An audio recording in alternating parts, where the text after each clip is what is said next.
غزوہ خندق، کیونکہ یہ غزوہ شوال کے مہینے میں ہوا اور اس کے دو نام آئے ہیں.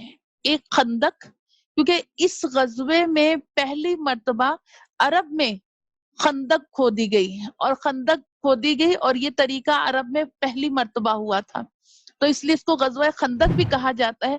اور غزوہ احزاب دوسرا نام اس کا جو ہے غزوہ احزاب. احزاب حزب سے نکلا ہے، یعنی حزب کی جمع احزاب.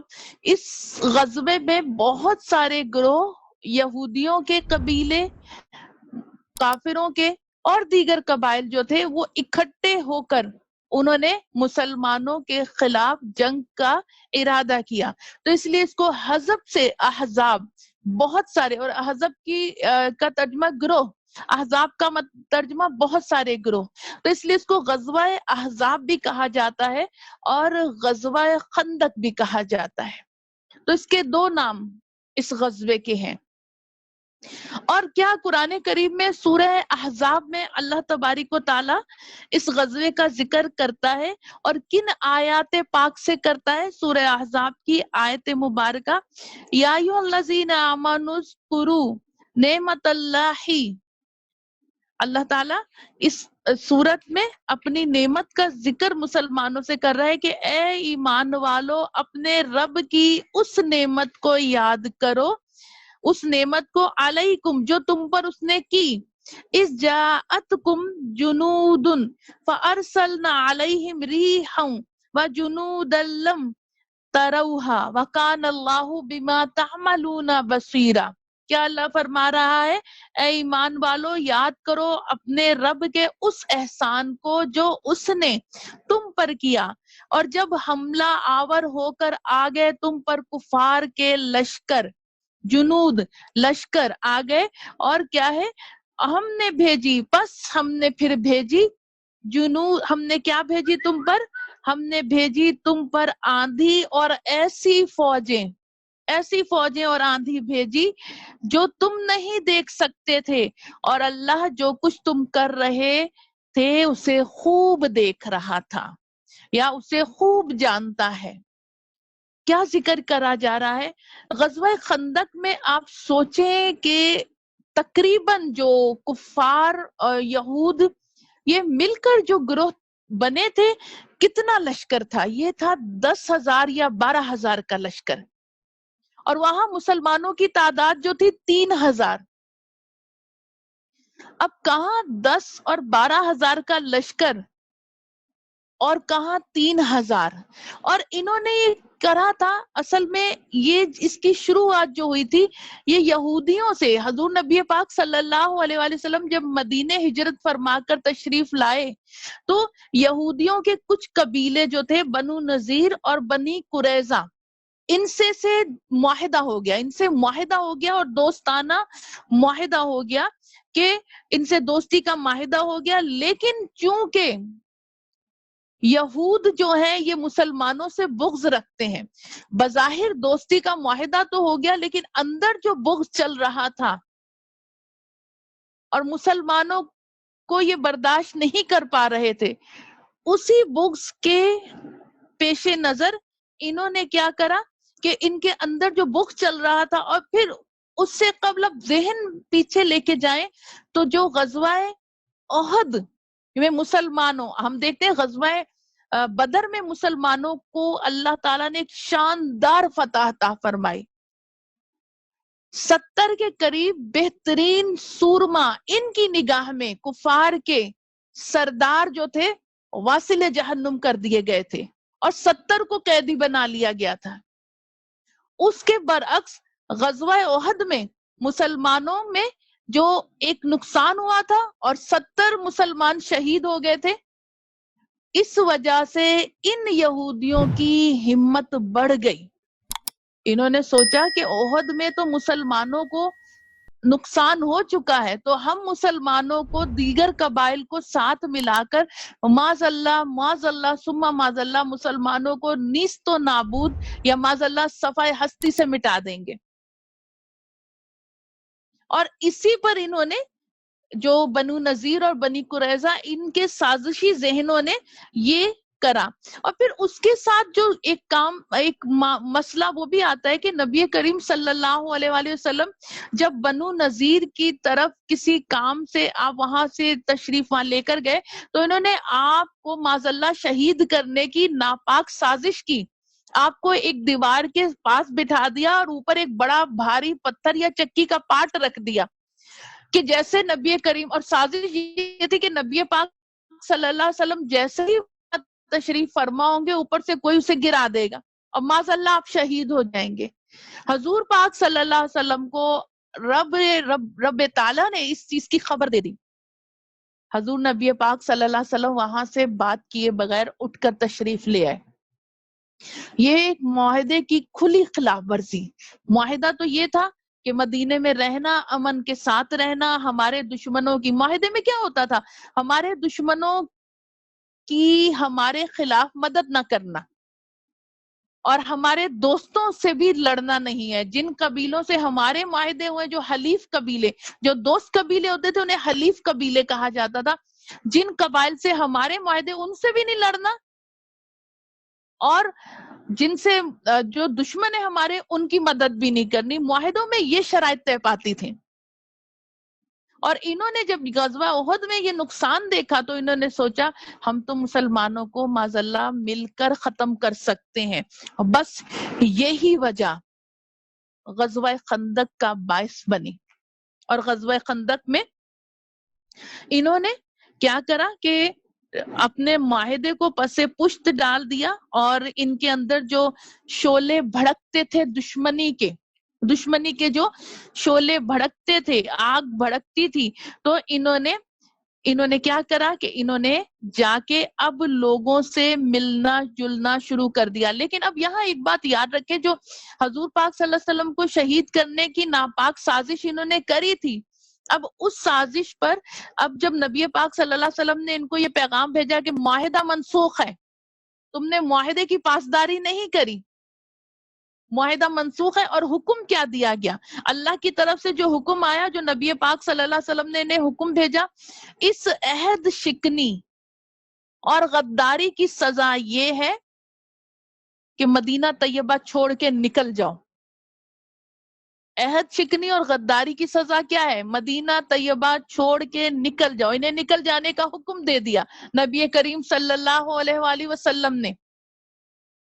اب جب یہ حکم دے دیا گیا تو عبداللہ ابن ابے، منافق یا یوں کہ رئیس المنافقین،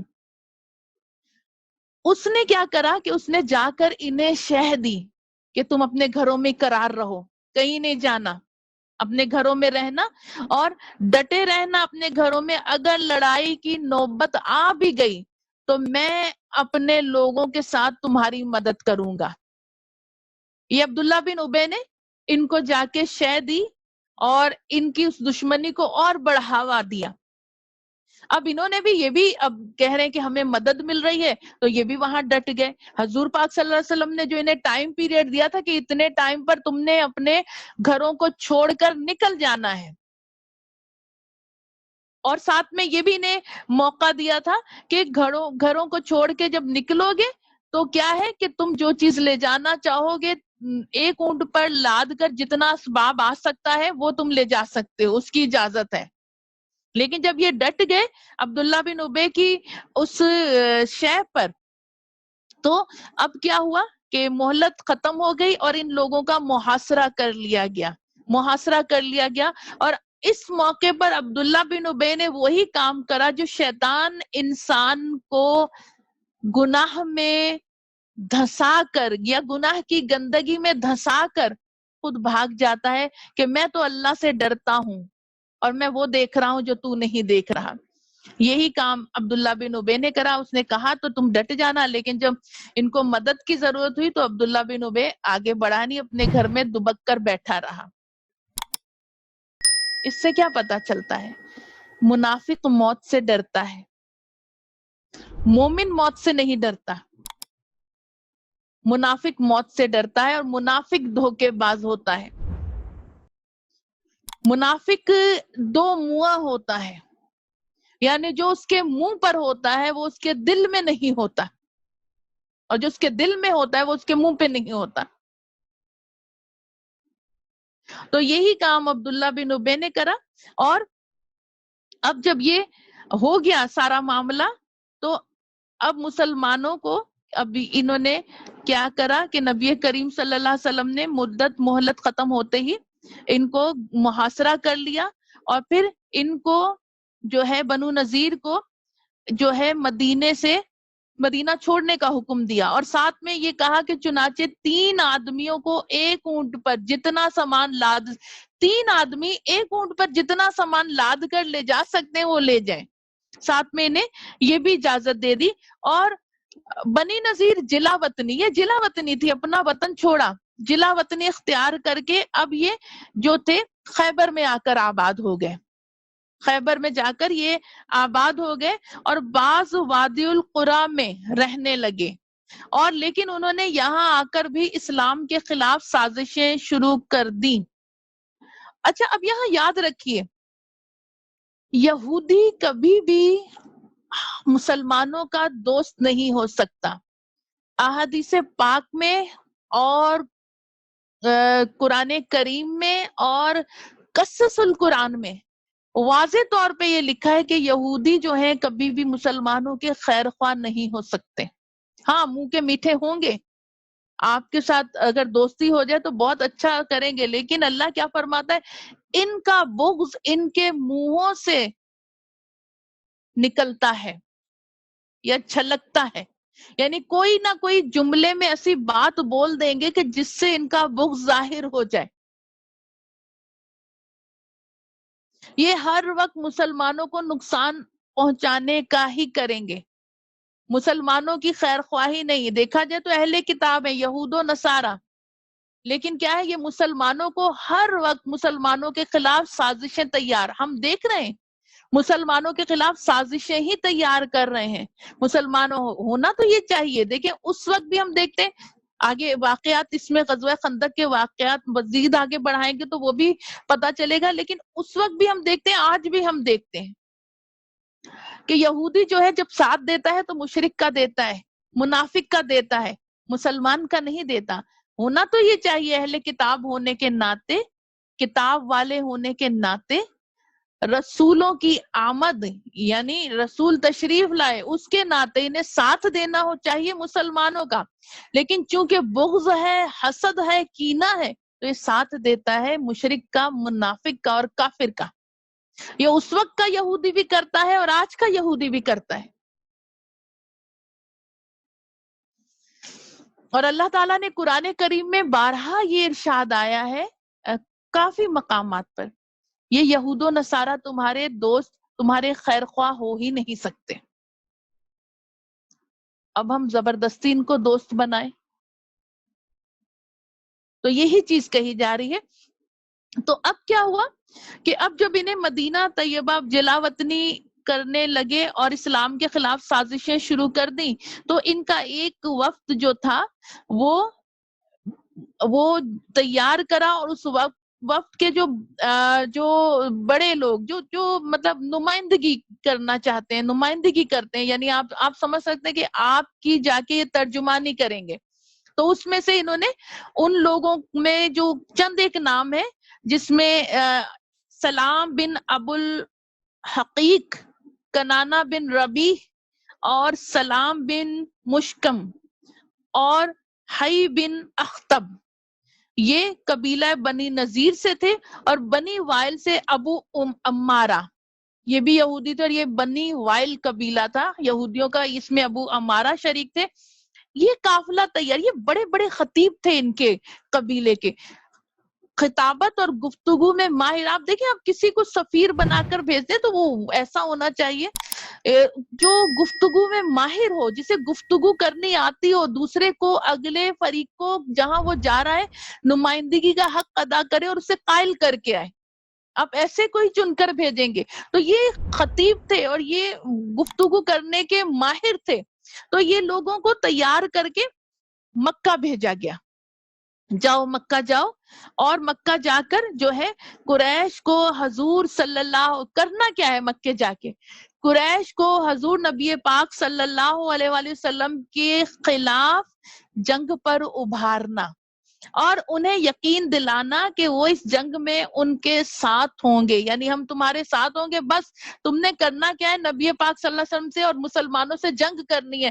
دیکھو تو احد میں بھی مسلمانوں کو نقصان پہنچا، اب ہم پوری قوت کے ساتھ حملہ کریں گے تو مسلمانوں کو ہم معاذ اللہ ختم کر دیں گے، یعنی یہ باتیں کرنے لگے یہ، اور یہ وہاں گئے اور کہا یہاں تک کہ ہم اسلام اور معاذ اللہ اور ثم معاذ اللہ بانی اسلام کو معاذ اللہ ختم کر دیں گے۔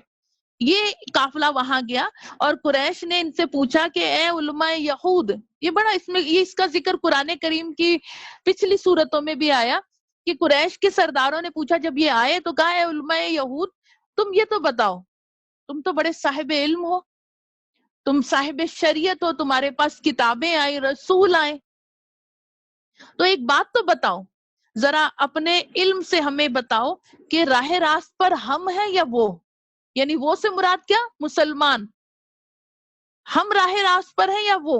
انہوں نے اب یہودیوں کو دیکھیں، اگر یہ اپنے دین پر بھی، اسلام پر نہیں، صرف اپنے دین پر ہی عمل کرتے، اپنی تورات پر بھی ان کا عمل ہوتا تو یہ جواب ہرگز نہ دیتے، سے پتا چلا ان کا ایمان اپنے رسول اور اپنی تورات پر بھی نہیں ہے۔ تو انہوں نے جواب کیا دیا، کہا کہ تمہارا دین ان کے دین سے بہتر ہے۔ یہودیوں نے کیا کہا قریش کو، تمہارا دین ان کے دین سے بہتر ہے اور ان سے کہیں زیادہ تم راہ راست پر ہو۔ کیا پتا چلا، یہودی تورات پر بھی ایمان نہیں رکھتے، اپنے رسول کی تعلیمات، حضرت موسیٰ کی تعلیمات، حضرت داؤد کی تعلیمات، حضرت سلیمان کی تعلیمات سب فراموش کر بیٹھے ہیں۔ اسی لیے تو یہ جواب دیا، نہیں تو ان کے رسولوں نے، حضرت موسیٰ علیہ السلام نے، تورات میں بھی ذکر آیا رسول کریم صلی اللہ علیہ وسلم کا، حضرت موسیٰ علیہ السلام نے بھی یہ فرمایا کہ ایک نبی آئیں گے، تم لوگ ان کی ضرور بضرور مدد کرنا اور ان پر ایمان لانا، جو نبی آخر الزماں ہوں گے۔ تو یہ یہودیوں کی سوچ ہے۔ تو انہوں نے جب یہ کہا تو اب دیکھیں، کافر جو ہوتا ہے نا، ایک بات ہمیشہ یاد رکھیے، ہمارے علماء کرام ایک بہت اہم نقطہ بیان کرتے ہیں، اگر آپ اس پر غور کریں تو خدا جب دین لیتا ہے، خدا جب دین لے لیتا ہے تو عقلیں چھین لیتا ہے، دین نہیں تو عقل نہیں، سمجھ نہیں۔ اولو الالباب قرآن کریم میں اللہ ان لوگوں کو فرما رہا ہے جو لوگ ایمان لاتے ہیں، اور کافر ابو جہل، جاہلوں کا باپ۔ تو یہ اتنے بیوقوف اور احمق لوگ تھے جب یہودیوں نے یہ جھوٹی تعریف کری کہ تمہارا دین ان کے دین سے بہتر ہے اور جو ہے تم ان سے کہیں زیادہ بہتر ہو، تو خوشی کے مارے آپے سے باہر ہو گئے، بس اسی پر راضی ہو گئے کہ خوشامد پرستی اور پسندی آج مسلمانوں میں بھی ہے۔ ہم اپنی تعریف سننا ہمارے کانوں کو بہت، ہمارے دل کو بہت اچھا لگتا ہے، اپنی تعریف سنیں، چاہے تعریف کرنے والا جھوٹی تعریف کر رہا ہو، ہاں اگر وہ اس نے ہمارا ایک صحیح عیب کی نشاندہی کر دی تو ہم اپنے دل میں اس سے بغض رکھیں گے، اس نے مجھے ایسا کہا تو کیوں کہا، یہ بندہ صحیح نہیں ہے۔ تو خوشامد پرستی کس میں ہوتی، پسندی کس میں، کفار میں ہوتی ہے۔ ایک مومن خوشامد پسند نہیں ہوتا، وہ تو ڈرتا ہے اللہ تعالیٰ سے۔ ہمارے علماء کرام، ہمارے اسلاف یہ ہمیں بتا گئے ہیں کہ کیا کرنا ہے۔ ایک محفل لگی ہوئی ہے، ایک مجلس ہے، اس مجلس میں صرف یہ سوچو کہ اس میں جتنے لوگ موجود ہیں ان میں سے سب سے کمتر میں ہی ہوں، یہ سب مجھ سے زیادہ نیک ہیں، یہ سب اللہ سے زیادہ قریب ہیں، میں بہت کمتر ہوں۔ ایک مومن کی سوچ یہ ہونی چاہیے۔ ہم سوچتے ہیں، اہل مجلس کو تنقیدی نگاہ سے دیکھتے ہیں، یہ کمتر ہے، میں بڑی نیک ہوں۔ تو یہ کافروں کا طریقہ ہے۔ اللہ ہمیں کافروں، یہودوں، نصارہ اور منافقین کے طور طریقوں سے اپنی پناہ دے دے،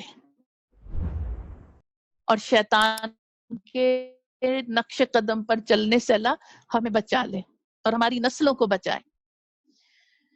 تو کیا کہا؟ خوشی میں آپے سے باہر ہو گئے، چنانچہ وہ بھی اس معاہدے میں شریک ہو گئے اور یہ عہد اس وقت کرا کہ معاذ اللہ مسلمانوں کو نیست و نابود کر دیں گے. اس وقت یہ عہد کرا اور اس کا عزم کر لیا. اچھا، ابھی ذہن میں رہے کہ ابو سفیان ابھی ایمان نہیں لائے تھے. ابھی یہ چیز ذہن میں رہے کہ ابو سفیان ابھی ایمان نہیں لائے تھے، اور کافروں کے جو لشکر کی جو نمائندگی، یا یوں کہیں جرنیل یا سپہ سالار، وہ کون تھے؟ ابو سفیان. ابو سفیان بعد میں ایمان لے آئے لیکن ابھی ایمان نہیں لائے تھے. تو اس وقت کی ملاقات جب ابو سفیان سے ہوئی، یہی وفد جو یہودیوں کا تیار ہو کر آیا تھا، تو اس نے ان کا پرتپاک خیر مقدم کیا، پرتپاک خیر مقدم کیا، اور انہیں کہا کہ ہمارے نزدیک سب سے پسندیدہ لوگ وہ ہیں جو محمد صلی اللہ علیہ وسلم کی عداوت پر ہمارے ساتھ معاہدہ کرتے ہیں. کیا کہا؟ ہمارے نزدیک، ہم کافروں کے نزدیک سب سے زیادہ پسندیدہ لوگ وہ ہیں جو نبی کریم صلی اللہ علیہ وسلم کی عداوت پر ہمارے ساتھ معاہدہ کرتے ہیں. یہ کافروں کی سوچ تھی. تو اب یہودی اور کیا چاہتے تھے؟ انہوں نے ابو سفیان کی سامادگی کو دیکھ کر کہا کہ آپ قریش میں سے 50 سردار چن لیں.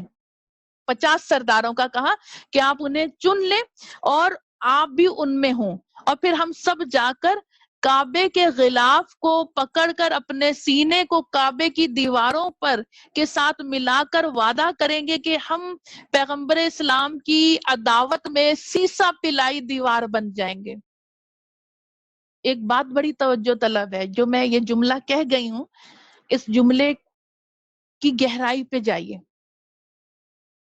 کیا کہا؟ 50 کافر سردار غلاف کعبہ پکڑ کر، غور کیجئے گا، غلاف کعبہ پکڑ کر کعبے کی دیوار پر اپنا سینہ لگا کر،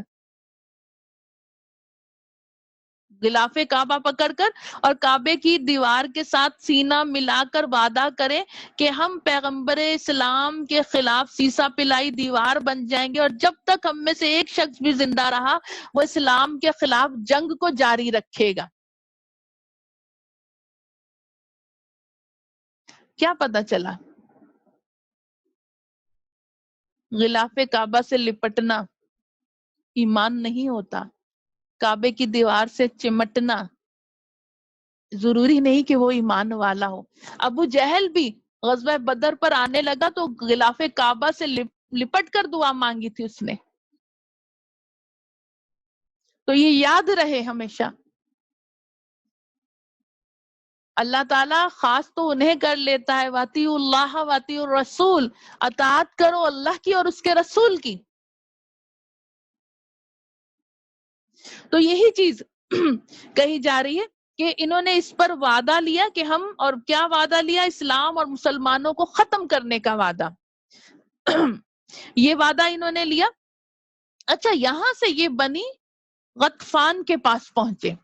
یہ بھی ایک قبیلہ تھا یہودیوں کا، اور انہیں اسلام کے خلاف خوب بھڑکایا، اور قریش کے ساتھ جو طے پایا تھا، یعنی جو معاہدہ قریش کے ساتھ کر کے آئے تھے، اس کو خوب نمک مرچ لگا کر بیان کرا. یعنی جو تو ہوا تھا وہ تو ہوا تھا، اس کو بڑھا چڑھا کے بیان کیا. جیسے عموماً ہمارے یہاں خواتین کی عادت ہوتی ہے کہ کوئی ایک بات ہو جاتی ہے، ایک کوئی ایسی بات ہو جائے، اور یہ ہم نہیں دیکھتے کہ کسی کے معاملات کیا ہے، کسی کے دل میں کیا چل رہی، کوئی غائب دماغی کے ساتھ ہمیں اپنی غائب دماغی یاد رہتی کہ اتنا برڈن ہے، اتنے خیالات ہیں، اتنی ذمہ داریاں ہیں کہ بے خیالی میں غلط کہہ دے تو تم برا نہیں ماننا، کہتے ہیں نا. لیکن اگر کوئی بے خیالی میں غریب کہہ جائے ہم سے، یا کوئی اور کہہ جائے، تو ہم اسے کہیں جانے نہیں دیتے. تم نے کہا تو کیوں کہا؟ یہ سوچتے کہ جس طرح ہم غائب دماغی میں، ہم پر 100 ذمہ داریاں ہیں، کبھی کبھی دماغ نہیں چلتا، منہ سے ایسی بات نکل جاتی ہے بے خیالی میں، غیر ارادی طور پہ، تو وہ بھی اللہ کی بندی ہے.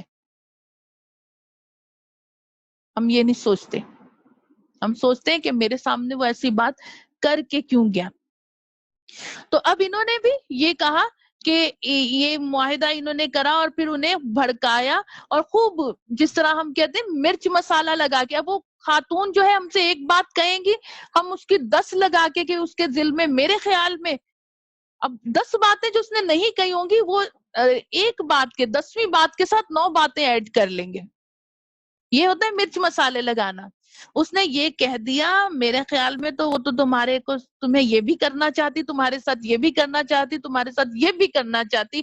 تمہیں کیسے پتا چلا؟ کیونکہ اس نے ایک بات یہ کہی ہے, اس لیے مجھے ہو گیا کہ ایک کہیے تو 9 یہ بھی ہوں گی اس کے دل میں. تو یہ کیا ہے, کس کی یہ صفات ہے؟ یہ یہودیوں کی صفات میں ہے. بات کو بڑھا چڑھا کے کہنا, خوب مرچ مسالے لگانا, اپنے دماغ میں قیاس کر لینا اور گناہ پر قیاس کر لینا. یہی کام انہوں نے کرا. اور پھر ساتھ میں یہ بھی لالچ دیا کہ اگر اس جنگ میں, اب لالچ بھی دے رہے ہیں, اگر تم نے اس جنگ میں ہمارا ساتھ دیا تو ہم خیبر کے باغات کی کھجوروں کا سارا پھل اس سال تمہاری نظر کر دیں گے. اس سال جو خیبر کے باغات, کھجوروں کے باغات سے جو پھل اترے گا وہ سارا تمہاری نظر کر دیں گے. یہ بھی لالچ ان کو دیا. اور پھر کیا ہے, اور اس کا لالچ بھی دیا گیا اور ان کو اپنی سازش میں شریک کر لیا گیا, اور اس نے ان کی اس سازش میں وہ شریک ہو گیا. اللہ تعالیٰ کے محبوب صلی اللہ علیہ وآلہ وسلم دشمنوں کے عزائم سے بے خبر نہیں تھے. اس میں اور تفصیل طلب بہت ساری باتیں آتی ہیں, لیکن ہم اختصار کے ساتھ آگے بڑھیں گے. ہم اور چیزوں کو بھی دیکھنا ہے تو ہم اختصار کرتے ہوئے اس چیز کو آگے بڑھائیں گے کہ محبوب خدا حبیب کبریا صلی اللہ علیہ وآلہ وسلم آپ دشمنوں کے ان عزائم سے بے خبر نہیں تھے. اور مختلف قبائل میں جو نبی کریم صلی اللہ علیہ وسلم کے غلام تھے انہوں نے ساری تفصیلات سے آپ کو آگاہ کر دیا تھا. اور پھر وہ جو علیم اور خبیر رب ہے وہ اپنے محبوب کو کیوں نہ آگاہ کرے گا جب دنیا میں غلام اور جان نثار مصطفیٰ صلی اللہ علیہ وآلہ وسلم آپ کے قدموں پہ اپنی جان چھڑکنے کو تیار ہیں. تو وہ جو رب ہے وہ اپنے حبیب کو کیسے آگاہ نہیں کرے گا. تو یہ پورے حالات جو تھے اس کا ذکر کیا گیا, ساری تفصیلات بتائی گئی. حضور نے صحابہ کرام سے مشورے کو طلب کرا یا آپ کو مشورے کے لیے طلب کرا. حالات بڑے نازک تھے. پھر سے سوچیں, دشمن کا گروہ جو بن چکا تھا 10 سے 12 ہزار کا لشکر, اور آپ انہوں نے یہودیوں نے اسلحہ اتنا اسٹور کرا ہوا تھا اور کافروں کا بھی اسلحہ بہت زیادہ تھا, فراوانی بہت زیادہ تھی. آپ اس چیز کو بھی مد نظر رکھیں. اور کیا ہے, ایک چھوٹی سی بستی, اور ان کا ارادہ کیا تھا؟ ارادہ دیکھیں کہ مدینے پر یک بارگی سے ٹوٹ پڑیں گے اور سب ختم. اور یہ نیت لے کے چلے تھے ہمارا تو ایک ہی حملہ جو ہے مسلمانوں کو معاذ اللہ ثم معاذ اللہ صفائے ہستی سے مٹا دے گا, معاذ اللہ. یہ ارادہ تھا ان کا. تو اب کیا تھا, اب حضرت سلمان فارسی رضی اللہ تعالی عنہ عاشق رسول, صحابی رسول, آپ نے کہا یا رسول اللہ صلی اللہ علیہ وآلہ وسلم جب ہمارے ملک فارس میں, آپ فارس سے آئے تھے, ایران سے, فارس سے آپ آئے تھے, کہا جب ہمارے ملک فارس میں حملہ ہوتا تھا, دشمن جنگ کے لیے آتا تھا تو ہم کیا کرتے تھے, ہم بڑی بڑی خندقیں کھود لیتے تھے. سارے مل کر شہر کے کنارے خندقیں کھود لیتے تھے, اور جس کی وجہ سے دشمن خندق, گہری خندقیں اور چوڑائی میں بھی بہت وسیع خندقیں, اس کی وجہ سے دشمن جو ہے وہ شہر تک نہیں آتا تھا. تو یہ خندقیں ہمیں بڑا فائدہ دیتی تھیں. حضور نبی رحمت صلی اللہ علیہ وآلہ وسلم نے اپنے پیارے صحابی حضرت سلمان فارسی کے اس مشورے کو بخوشی قبول فرمایا اور خوشی کا اظہار فرمایا کہ یہ مشورہ تو بہت اچھا ہے. اور پھر یہی ہوا. تو آپ نے ارشاد کیا کہ فرمایا کہ اب مدینہ طیبہ کے ارد گرد خندق کھودی جائے, اور خندق کو کھودنے کے کام کو شروع کر دیا کہ خندق کھودی جائے، اور کہا جہاں سے شہر پر حملے کا خدشہ تھا اس طرف سے خندق کھودنے کے لیے نشانات لگا دیے. ہر 10 آدمی 40 گز خندق کھودنے کا کام کر رہے تھے، یا ہر 10، یوں بھی کہہ سکتے ہیں ہر 10 آدمیوں کو 40 گز خندق کھودنے کا فریضہ سونپا گیا تھا. تو اب سارے مسلمان خندق کھودنے کے کام میں شریک تھے، کوئی بھی مستثنا نہیں تھا، سب کھود رہے تھے. اور خود فخر دو جہان سرور کونین اپنے دستے مبارک سے گودال لے کر خود خندق کھودنے کے کام میں اپنے غلاموں کے ساتھ خود شریک تھے. سرکار مبارک صلی اللہ علیہ وآلہ وسلم کے دستے مبارک جسم نازنین پر غبار، اور آپ خود کھود رہے تھے، اور غبار تھا. اور نبی پاک صلی اللہ علیہ وسلم، بعض روایت میں ایسے بھی آتا ہے بخاری شریف میں، بلکہ حضرت انس فرماتے ہیں کہ یہ موسم جو تھا غزوہ خندق کا، بخاری شریف کی حدیث ہے، اور جس کو حضرت انس بن مالک روایت کرتے ہیں، جاڑے کا موسم یعنی سخت سردیوں. دیکھیں بعض علاقوں میں گرمیاں بھی شدید ہوتی ہیں اور سردیاں بھی سخت، کا یہ جاڑے کا موسم تھا اور شدت کی سردی تھی، اور شدت کی سردی یا یوں کہ غضب کی سردی، اور صحابہ کرام بھوک سے نڈھال تھے صحابہ کرام، اور تھکاوٹ سے چور، بھوک سے نڈھال اور تھکاوٹ سے چور تھے. لیکن اپنے محبوب صلی اللہ علیہ وآلہ وسلم، اپنے محبوب قائد کے ارشاد کی تکمیل میں سرگرم عمل تھے. اور پھر صحابہ کرام نے جب یہ دیکھا، حضور پاک صلی اللہ علیہ وسلم نے اپنے جان نثار صحابہ کرام کو جب یہ کام کرتے دیکھا کہ تھکن سے چور اور بہت زیادہ بھوک سے نڈھال ہیں، تو سرور کائنات نے ارشاد فرمایا کہ زندگی تو آخرت کی زندگی ہی ہے. صحابہ کرام کے جذبے کو دیکھ کے کیا فرمایا؟ زندگی تو آخرت ہی کی زندگی ہے، میرے پروردگار انصار اور مہاجرین کو بخش دے، یہ فرمایا. اور اپنے حق میں یہ دعا سن کر صحابہ کرام پر وجد کی سی کیفیت طاری ہو گئی، اور کیف و سرور سے بے خود ہو کر وہ یہ پڑھنے لگے کہ ہم منزل عشق و محبت کے وہ مسافر ہیں جنہوں نے اپنے ہادی و مرشد کے دست مبارک پر اس بات کی بیعت کی ہے کہ جب تک ہم زندہ رہیں گے کلمہ حق کو بلند کرنے میں مصروف، جہاد میں مشغول رہیں گے. یہ پڑھتے جا رہے ہیں، خندق کھودتے جا رہے ہیں، پیٹ خالی، بھوک سے نڈھال، تھکن، لیکن جو سرکار کے جو کلمے بخشش کی دعا، اس پر وجد طاری کر دیا، اور سب وجد کی کیفیت میں ہے.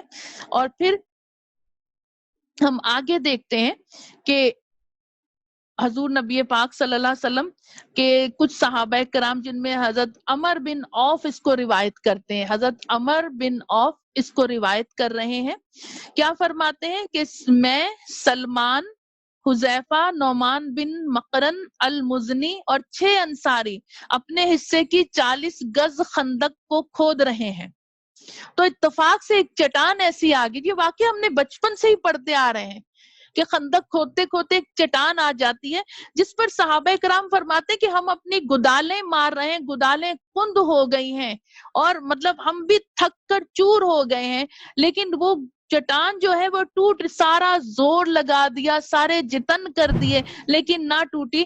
تو کہا کہ حضرت سلمان نے کہا کہ آپ صلی اللہ علیہ وسلم کی خدمت میں حاضر ہو کر سارا ماجرا بیان کرتے ہیں، جو ارشاد رسول ہوگا اس پر عمل کیا جائے گا. حضرت سلمان خدمت اقدس میں حاضر ہوئے اور چٹان کے متعلق گزارش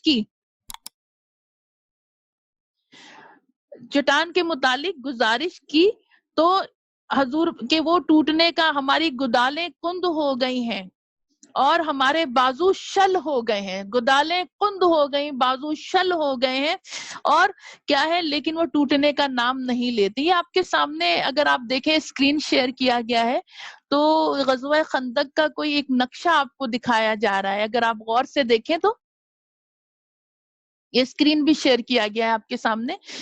تو یہ کہا جب کہ گدالیں کند ہو گئی، ٹوٹنے کا نام نہیں لے رہی، یہ سن کر سرور کائنات صلی اللہ علیہ وآلہ وسلم خود اپنی جگہ سے اٹھے اور اس جگہ پر روانہ ہو گئے. وہاں پہنچ کر حضرت سلمان کے ہاتھ سے گینتی لی یا گدال لی، اور گدال لے کر اللہ اکبر کا نعرہ لگا کر ضرب لگائی، اور اتنی روشنی پیدا ہوئی جیسے اندھیرے میں چراغ جل دیا. اچھا اب یہاں کیجیے گا، بعض لوگ کہتے ہیں مبالغہ آرائی. نبی کائنات صلی اللہ علیہ وسلم کے واقعات میں کوئی مبالغہ نہیں ہے، یہ مبالغہ آرائی نہیں ہے. بعض لوگ کہتے ہیں یہ حقیقتاً ایسا تھا کہ یہ ایسی جیسے آپ ایک لوہے کو کسی سخت پتھر پر مارتے ہیں، یا گھوڑے کا پاؤں اگر کسی سخت پتھر پہ پڑتا ہے تو اس کی نال لوہے کی ہوتی جس کی وجہ سے اس میں سے چنگاریاں نکلتی محسوس ہوتی. اسی طرح کوئی لوہا جب آپ کسی پتھر پہ مارتے تو چنگاریاں نکلتی. یہ وہ چنگاری نہیں تھی گدال کے لگنے سے، یہ حقیقتاً اندھیرے گھپ اندھیرے میں روشن اور منور اجالا ہو گیا تھا. یہ مبالغے والی بات نہیں ہے، یا وہ نہیں کہ صرف چنگاریاں نکلی روشنی کی، نہیں، یہ ایسا ہو گیا کہ روشن اجالا ہو گیا، گھپ اندھیرے میں روشنی ہو گئی. اور کیا ہوا کہ جیسے چراغ تیز جلا دیا گیا ہو، اس کا تیسرا حصہ ٹوٹ کر الگ ہو گیا. حضور صلی اللہ علیہ وآلہ وسلم نے فرمایا اللہ اکبر، آتویتو مجھے عطا کر دیا ہے، مفاتیح الشام، مجھے شام کی کنجیاں عطا کر دی گئی ہیں. یعنی آپ کو اس روشنی میں شام کے محلات اللہ نے دکھا دیے کہ انشاءاللہ یہ مسلمانوں کے پاس آئیں گے. تو کہا مجھے شام کی کنجیاں عطا کر دی گئی ہیں. اور پھر آپ نے حضور پاک صلی اللہ علیہ وسلم نے پھر اس کے بعد دوسری مرتبہ پھر اللہ تعالیٰ کا نام لے کر ضرب لگائی، اسی طرح روشنی نمودار ہوئی اور تیسرا حصہ ٹوٹ گیا. حضور پاک صلی اللہ علیہ وسلم نے فرمایا اوتیتو مفاتیح فارس، کہ مجھے ملک ایران، فارس ہم ایران کو کہتے ہیں، ایران کی کنجیاں عطا کر دی گئی ہیں. آپ نے یہ فرمایا، اور تیسری مرتبہ چوٹ لگائی تو باقی مائندہ چٹان بھی ریزہ ریزہ ہو گئی. اور نبی کریم صلی اللہ علیہ وآلہ وسلم نے اب کی مرتبہ یہ فرمایا مجھے یمن کی کنجیاں عطا کر دی گئی ہیں. یعنی یہ فتح کی بشارتیں آ گئی تھیں کہ یہ سب ایک وقت مسلمانوں کو یہ علاقے مل جائیں گے. اور نبی کریم صلی اللہ علیہ وآلہ وسلم نے اس چٹان کو نہ صرف پارا پارا کر دیا بلکہ دنیا کی بڑی عالمی طاقتوں، روم، ایران کے سنگین قلعوں کو بھی ہلا کر رکھ دیا، اور ان ممالک کی فتح کی نوید بھی دے دی اور اپنے غلاموں کو نوید سنا دی. تو یہ معاملہ ہوا. اب کیا ہوا کہ ظاہری حالات کی نزاکت کسی سے مخفی نہیں تھی کہ ان کا ایک 10,000 یا 12,000 کا لشکر تھا، یہ کسی سے چھپی ہوئی نہیں تھی. یا یوں کہا جائے کہ سارا عرب ہی امنڈ آیا تھا مسلمانوں کو معاذاللہ ختم کرنے کے لیے، اگر یہ کہیں تو ایسا ہی تھا. تو اب فوج کے لیے نہ ساز و سامان، اب بھاری ایک جمعیت موجود ہے، ادھر مسلمانوں کے پاس پورا سامان حرب نہیں ہے، نہ خوراک. اسی حالات میں جب بظاہر دشمن اس زبردست حملے کے پیش نظر اپنی سلامتی بھی ان کو مشکوک ہو، اتنی عظیم مملکتوں کی فتح صرف اللہ کا پیارا رسول ہی دے سکتا ہے. حالات ایسے ہیں لیکن اتنی بڑی بڑی سلطنتوں کی فتح کی بشارت اللہ کا پیارا رسول ہی دے سکتا ہے، جس کی نگاہ نبوت کے سامنے مستقبل کے واقعات صاف دکھائی دے رہے ہیں. اچھا یہاں ایک بات، یہاں علماء کرام ہمارے یہ بھی فرماتے ہیں کہ نبی پاک صلی اللہ علیہ وسلم نے جن ممالک کی فتح یا کنجیوں کا عطا ہونا کا خوشخبری سنا دی تھی، وہ ممالک آپ غور کریں کب فتح ہوئے؟ حضرت عمر فاروق کے دور خلافت میں، حضرت عمر فاروق کے دور خلافت میں فتح ہوئے. اور اس بات کو اہل تشیع بھی اپنی حدیث کی کتابوں میں نقل کرتے ہیں کہ یہ حدیث کو کہ حضور پاک صلی اللہ علیہ وسلم نے ان کی فتح کی نوید بتائی، سنائی. اور حضرت عمر فاروق کے دور خلافت میں یہ علاقے فتوحات، ان علاقوں کی فتوحات ہوئی. یعنی اس سے یہ کیا پتا چلا کہ حضرت عمر فاروق یا یوں حضرت فاروق اعظم حضور پاک صلی اللہ علیہ وسلم کے برحق خلیفہ ہیں. کیا پتا چلا کہ برحق، اسی لیے تو آپ نے خوشخبری دی دور فاروقی میں یہ علاقے فتح ہوئے، تو یہاں یہ برحق خلیفہ ہیں حضرت عمر فاروق نبی پاک صلی اللہ علیہ وآلہ وسلم. اب آگے چلتے ہیں کہ اب یہ تقریباً اگر ہم دیکھیں یہ جو ہے 1 مہینے کا محاصرہ، 1 مہینہ بہت بڑا ٹائم، 1 مہینے مسلمان مدینے کے اندر ہے، باہر خندق. اچھا یہاں ایک بات اور بھی یاد ذہن نشید ہے، یہ مدینے کے ایک جانب سے ہی دشمن، ایک جانب کا علاقہ کھلا ہے، ایک جانب جو ہے مدینے کی اس میں گہرے باغات، کھجوروں کے گھنے باغات ہیں، اور ایک جانب جو ہے پتھریلے علاقے، وہاں سے بھی دشمن حملہ نہیں کر سکتا، باغات والے علاقے سے ہی نہیں کر سکتا. لیکن جو ایک جانب ہے مدینے کی جہاں سے دشمن کے حملے کا خطرہ تھا، اسی جانب خندقیں کھودی گئی، اور دیگر جو باقی کی جانبیں تھی وہاں سے دشمن حملہ کر ہی نہیں سکتا تھا، کیونکہ گھنے باغات اور جو ہیں پتھریلے علاقے ہیں، وہاں سے آنا ممکن ہی نہیں. تو جس جانب جو میدانی علاقہ تھا وہاں خندق کھودی گئی، اور کافی چوڑائی میں یہ خندق کھودی گئی تھی، یعنی 5 گز اگر لگا لیں تو اس کی چوڑائی تھی، اور گہرائی بھی بہت زیادہ تھی اس خندق کی. تو یہ اسی ناپ میں کھودی گئی تھی یہ خندقیں. تو اب جب یہ سارے معاملات ہو گئے اور 1 مہینے کا محاصرہ، یاد رہے کہ سخت سردیوں کی راتیں، سخت سردی کے ایام، یا یوں کہیں جاڑا یا شدید سردی، یا بعض راوی تو یہ بھی لکھتے ہیں غضب کی سردی، غضب کی سردی، ایسی سردی کا موسم. ایک صحابی رسول حضور پاک صلی اللہ علیہ وسلم کے پاس آئے، خندقیں کھد چکی تھیں یا کھد رہی تھیں. ایک صحابی آئے اور حضور پاک صلی اللہ علیہ وسلم سے کہا یا رسول اللہ، بھوک کی شدت کو کم کرنے کے لیے، کیا فرمایا؟ یا رسول اللہ صلی اللہ علیہ وآلہ وسلم، بھوک کی شدت کو کم کرنے کے لیے اپنا کرتا مبارک جب انہوں نے اٹھایا تو ایک پتھر پیٹ پہ باندھا ہوا تھا. یا رسول اللہ بھوک اتنی لگ رہی ہے کہ جو پیٹ میں بھوک کے باعث، یہ تو ہم جیسے پیٹ بھرے کہاں محسوس کر سکتے ہیں، ہم نے تو 4 5 اوقات میں ڈٹ کر کھانا کھانا ہوتا ہے.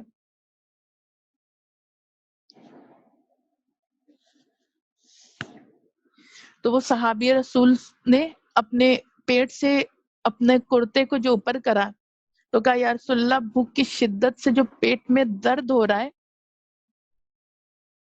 جو بے چینی ہو رہی، جو اضطراری کیفیت ہو رہی، تو اس کو کم کرنے کے لیے میں نے پیٹ پر ایک پتھر باندھ لیا ہے. اور آپ کو کرتا الٹ کے دکھایا.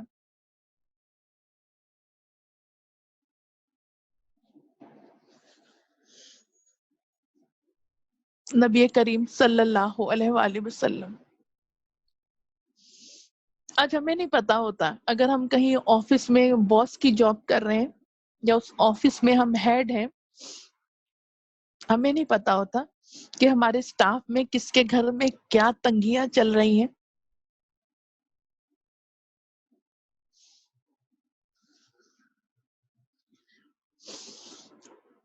اور اگر چل بھی رہی ہیں تو ہمیں کیا لینا دینا، پوچھیں گے تو بلا وجہ گلے ہی پڑے گی مصیبت. استغفر اللہ. اور پھر ہمارا پیٹ تو بھر رہا ہے نا، کسی کا نہیں بھرا تو ہمیں کیا لینا دینا. اڑوس پڑوس میں کوئی بھوکا ہے، اڑوس پڑوس میں کئی مزدور کام کر رہے ہیں، کوئی نیا گھر بن رہا ہے اور مزدور بھوکے ہیں. وہ مزدور دوپہر کا کھانا اس لیے نہیں کھا رہا کہ شام کو جاتے ہوئے بچوں کے لیے کوئی تھوڑا سا آٹا لے جاؤں گا، آج کی جو دہاڑی ملے گی. ہمیں کیا لگے، ہم تو اپنے گھر میں اپنے ڈائننگ ٹیبل پہ بہترین ڈٹ کر کھا رہے ہیں. ایک نہیں 5 6 7 ڈشیں ہمارے ڈائننگ ٹیبل پہ لگی ہوتی ہیں. لیکن میرے نبی کریم رؤف الرحیم، شفیع روز محشر صلی اللہ علیہ وآلہ وسلم نے جب اپنے صحابی کے پیٹ پہ وہ ایک پتھر بندھا دیکھا تو آپ نے اپنا کرتا مبارک الٹ دیا اور فرمایا کہ دیکھو آپ کے مبارک شکم مبارک پر 2 پتھر بندھے ہوئے.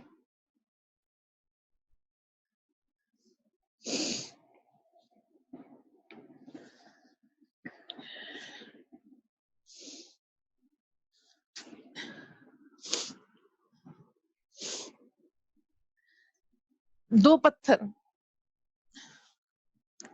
میں کہتی ہوں رمضان کے روزوں کے علاوہ بھی جب نفلی روزے بھی رکھتے ہیں،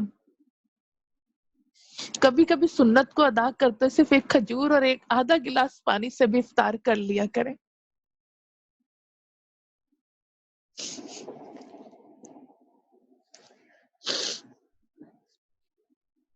کبھی پانی اور نمک سے بھی افطار کر کے دیکھا کریں. کبھی پانی اور نمک سے بھی افطار کر کے دیکھیں. میرے نبی کریم صلی اللہ علیہ وآلہ وسلم اور آپ کے اہل بیت سیدہ خاتون جنت حضرت علی کرم اللہ وجہ الکریم، یہ پاک لوگ نفوس قدسیہ، انہوں نے پانی اور نمک سے بھی روزے افطار کریں. ان کی اس بھوک کو، پیاس کو، یا روزے کی افطاری کی اس لذت کو محسوس کر کے تو دیکھیں. ضروری تو نہیں ہم نفلی روزے رکھتے ہیں تو بھی ہم احسان کرتے ہیں، ہم فرض روزے رکھتے ہیں تو بھی احسان. ارے روزے میں افطاری ہی نہیں، ڈائننگ ٹیبل بھرا ہوا ہی نہیں ہوگا تو روزہ رکھنے کا کیا لذت آئے گی؟ کم از کم افطاری میں تو کچھ اچھا ہونا چاہیے، کھائیں پیئیں، ذرا ڈٹ کے کھائیں.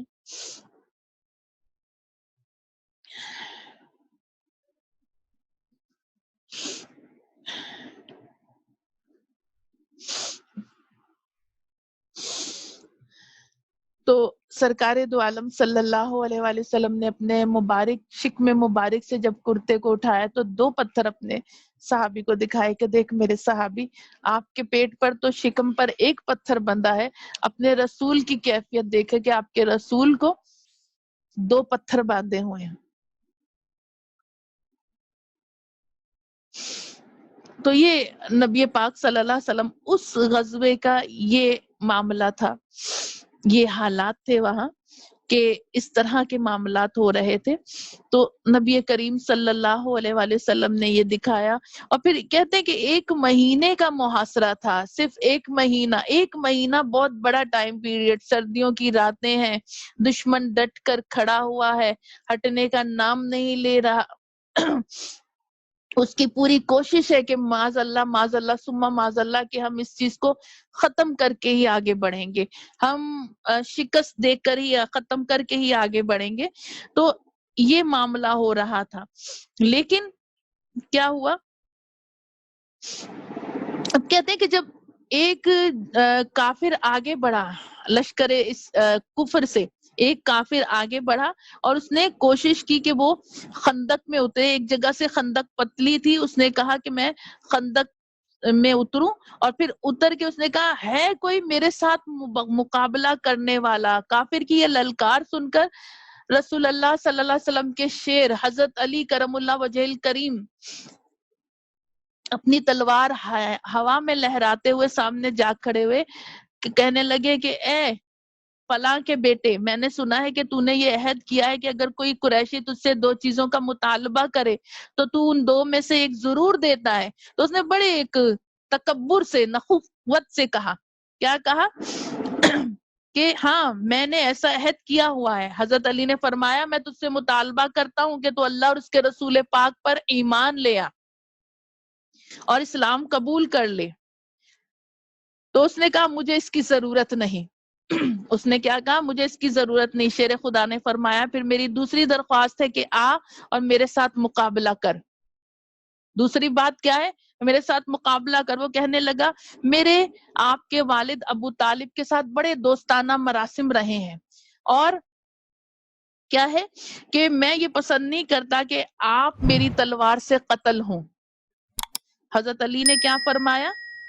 آپ نے کہا کہ لیکن میں اس بات کو پسند کرتا ہوں کہ میری تلوار تیرا سر قلم کر دے. حضرت علی نے یہ کہا. اچھا، یہ سن کر وہ غصے سے دیوانہ ہو گیا وہ کافر.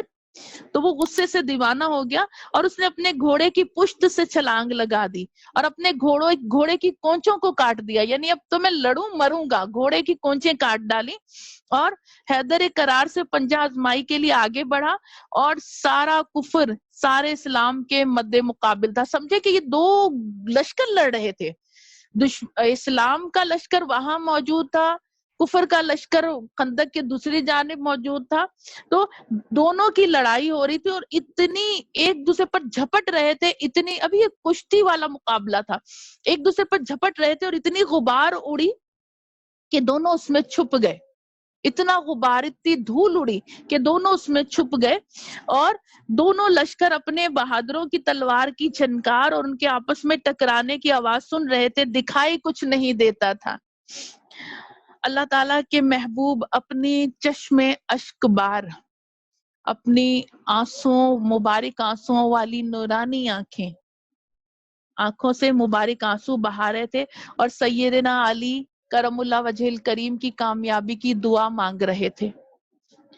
اور حضرت علی کی تلوار سائقہ بن کر یعنی بجلی بن کر چمکی اور اس کی فولادی خود کو، یعنی دشمن نے جو فولادی ٹوپی پہنی، جو خود پہنا ہوا تھا فولادی، اس کو کاٹتی ہوئی، اس کی زرہ کو چیرتی ہوئی دشمن خدا کو دو ٹکڑے کر کر زمین پر آ گئی. یعنی اللہ نے ایسی طاقت دی تھی حضرت علی کی تلوار میں کہ ایسا ہو گیا اور چند لمحوں کے لیے سناٹا چھا گیا. یہ ان کا ایک بہت بڑا پہلوان تھا، جنگجو آدمی تھا، جس کو یہ سوچ بھی نہیں سکتے تھے. حضرت علی جسمانی لحاظ سے اس وقت دبلے پتلے تھے، تو یہ سوچ بھی نہیں سکتے تھے ہمارا اتنا بڑا پہلوان اور حضرت علی اس کو یوں ختم. سناٹا چھا گیا، ایک دم بالکل سناٹا کہ کوئی ایک سوئی بھی گرے تو آواز آئے، ایسا سناٹا. اور یہ لمحے جو تھے جب گزرے اور جب غبار چھٹا تو اللہ تعالیٰ کا شیر حضور پاک صلی اللہ علیہ وسلم کی آغوش میں پروان چڑھنے والے بھائی اور حسنین کریمین کے والد بزرگوار اس کافر کی چھاتی پر چڑھے بیٹھے تھے اور تلوار سے اس کا سر تن سے جدا کر دیا. اور مسلمانوں کی خوشی کا کیا عالم ہوگا، حضور پاک صلی اللہ علیہ وسلم کی مسرت و شادمانی کی کیفیت کیا ہوگی، اس کا حال اللہ ہی بہتر جانتا ہے. لیکن یہ تھا کہ یہ پہلا جو مارکا تھا، چھکے چھڑا دیے تھے دشمنوں کے، کہ ان کی سوچوں سے بڑھ کر تھا. اور پھر کیا ہے، اس واقعے کے بعد 1 مہینے کے قریب کفار محاصرہ کیے رہے، لیکن پھر کسی کو جرت نہ ہوئی کہ اللہ کے شیروں کی کچھار کی طرف، کچھار کہتے ہیں جہاں شیر کا گھر ہوتا ہے، کچھار کی طرف آنکھ اٹھا کے بھی دیکھیں. اب کیا ہوا کہ یہ مارکا ہو گیا اور اس کے بعد اللہ تبارک و تعالیٰ نے ایک آندھی بھیجی اور آندھی ایسی تھی کہ اس طرح آندھی چلی کہ ان کے جتنے وہ تھے خیمے سب اڑ گئے. ان کے کافروں کے جو کھانے پک رہے تھے برتنوں میں، ہانڈیاں الٹ گئیں. ان کے اونٹ جو تھے، گھوڑے جو تھے، وہ رسی توڑوا کر بھاگ نکلے. یہ اللہ کی مدد تھی. اور یہ صرف آندھی نہیں تھی، جیسا کہ ہم نے پیچھے آیت میں پڑھا، آندھی کے ساتھ کیا تھی، ایک فوج بھی اللہ نے بھیجی تھی فرشتوں کی غزوہ خندق میں. تو اس آندھی نے ایسا دشمن کو، دیکھیں وہی مسلمان ہیں مدینے میں، لیکن یہ آندھی چلی کس کے اوپر؟ صرف دشمنوں پر چلی. ہنڈیاں الٹ گئی، خیموں کے جو رسیاں تھی ٹوٹ گئیں، خیمے اڑ گئے اور پھر گھوڑے رسی توڑوا کر دوڑ گئے. کافر پریشان ہو گئے کہ یہ معاملہ کیا ہے. اور بہرحال جب یہ معاملہ ہو گیا اور اس میں دیکھا گیا کہ کافروں کے ساتھ یہ حال ہوا ہے، اب ان کے کافروں پر اللہ نے جو فرشتوں کی فوج اتاری تھی، ایک روب، ایک خوف طاری ہو گیا. ابو سفیان جو لشکر کے جرنیل تھے اس وقت ایمان نہیں لائے تھے، جیسا کہ پہلے بھی ذکر کیا ہے. ابو سفیان نے جب یہ سارا معاملہ دیکھا تو اتنی ہیبت، اتنا خوف طاری ہو گیا کہ وہ اپنے جتنے بھی وہ تھے فوج کو چھوڑا اور اپنے لوگوں کو یہ کہا کہ میں تو اپنے اونٹ پر بیٹھ کر بھاگ رہا ہوں، تم بھی بھاگو، تم بھی بھاگو۔ اور اس نے جب اچھا اس بدحواسی میں ابو سفیان جو تھے، یہ اپنے اونٹ کی رسی جو بندھی ہوئی تھی کیل کے ساتھ اس کو کھولنا بھول گئے، اور ایسے جب اونٹ کو بھگانا چاہا تو اونٹ بھاگا نہیں، تو اس رسی کو تلوار سے کاٹا، اتر کے کھولنے کی زحمت نہیں کری، خوف اتنا طاری تھا، اس کو تلوار سے کاٹا، اور پھر جو اونٹ کو دوڑایا، اور اس کے دیکھا دیکھی جب لوگوں نے دیکھا کہ ہمارا لشکر کا جرنیل ہی اتنا وہ ڈر گیا ہے اور اس نے بزدلی دکھائی ہے، تو سارے جو کافر تھے اور جو تھے وہ سب اپنے اپنے اس جرنیل کو دیکھ کر انہوں نے بھی دوڑ لگا دی، جس کی جہاں جی میں آئی سمائی، جہاں جی میں آئی اس طرف دوڑ لگا دی، جو سمایا ذہن میں ادھر ہی دوڑ لگا دی۔ تو آگے چلتے ہیں، یہاں ایک اور واقعے کا ذکر کرنا بھی ضروری ہے، یعنی یہ جو واقعات بے شمار ہیں، ہم چاہیں تو ہم کئی دنوں میں بھی غزوہ خندق کی گفتگو کو سمیٹ نہیں سکیں گے، لیکن یہاں اختصار کے ساتھ کچھ چیزیں ایسی کہ ہمیں پتا چلے نبی کریم صلی اللہ علیہ وسلم کس قدر اپنے غلاموں سے محبت فرماتے تھے۔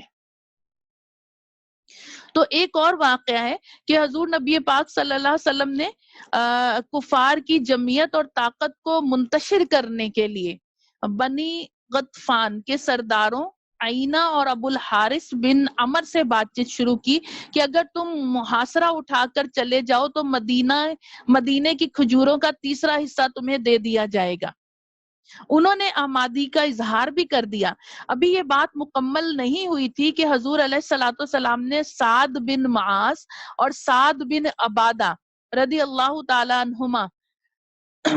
عنہما کو مشورے کے لیے طلب فرمایا، یعنی نبی کریم صلی اللہ علیہ وسلم کی یہ عادت کریمہ تھی کہ اپنے غلاموں کو مشاورت کے لیے طلب کرتے تھے، ان سے مشاورت کے ساتھ کوئی کام کیا کرتے تھے۔ یہ اگرچہ دیکھیں رسول پاک صلی اللہ علیہ وسلم تو جو فرماتے ہیں وہ حکم ربی ہے اللہ کے اذن سے، لیکن اس سے یہ کہ آپ کے غلاموں میں، آپ کے صحابہ کرام میں بھی اس چیز کا وہ آئے، ایک خود اعتمادی بڑھے۔ ہم آپس، اسی لیے امت کو بھی کہا گیا کہ آپس میں کوئی کام کرو تو مشاورت کر لیا کرو، اس لیے تمہارے جو اطراف کے لوگ ہیں ان میں خود اعتمادی بڑھے گی، اور مشورے سے کیا گیا کام کبھی بھی خراب نہیں ہوگا۔ تو یہی آپ نے ان کو جب مشاورت کے لیے طلب فرمایا، وہ حاضر ہوئے تو انہیں ساری گفتگو سے خبردار کر دیا کہ یہ گفتگو ہوئی ہے۔ انہوں نے عرض کی کہ آقا اگر یہ معاہدہ حضور کو پسند ہے اور خوشی کا باعث ہے تو ہمیں منظور ہے، اگر آپ کو یہ معاہدہ پسند ہے اور خوشی کا باعث ہے تو ہمیں منظور ہے، اگر یہ اللہ کا فرمان ہے تو بھی ہمیں انکار کی مجال نہیں، اگر اللہ کا فرمان ہے تو بھی انکار کی مجال نہیں، اگر حضور محض ہماری سلامتی کے پیش نظر یہ معاہدہ کر رہے ہیں تو پھر ہم یہ معاہدہ کرنے کے لیے تیار نہیں۔ تین باتیں کہ اگر حضور کو پسند ہے اور آپ اس سے خوش ہیں تو ہمیں کوئی انکار نہیں، اگر اللہ کا حکم ہے تو ہماری انکار کی مجال نہیں، لیکن صرف اپنے غلاموں کی سلامتی کے لیے ان کفار طاقتوں سے آپ معاہدہ کر رہے ہیں تو ہمیں منظور نہیں یہ معاہدہ، کہ آپ ہماری سلامتی چاہتے ہیں کہ مسلمانوں کی جمعیت کم ہے اور اس کے برعکس کافروں کی تعداد 3 گنا زیادہ ہے یا 4 گنا زیادہ ہے، تو پھر ہم اس کے لیے تیار نہیں۔ اور کیونکہ جب ہم کافر اور مشرک تھے اس وقت ہم ان قبائل کو خاطر میں نہیں لاتے تھے، جب ہم کافر اور مشرک تھے تو ان قبائل کو خاطر میں نہیں لاتے تھے، اور اب کیا ہے، اور بطور مہمان یا خرید کر تو یہ مدینہ کی کھجور کھا سکتے ہیں، مہمان کی صورت میں، اور خرید کر تو مدینہ کی کھجور یہ کھا سکتے ہیں، ویسے زبردستی کسی کو کھجور کا ایک دانہ لینے کی جرت نہ تھی اس وقت بھی۔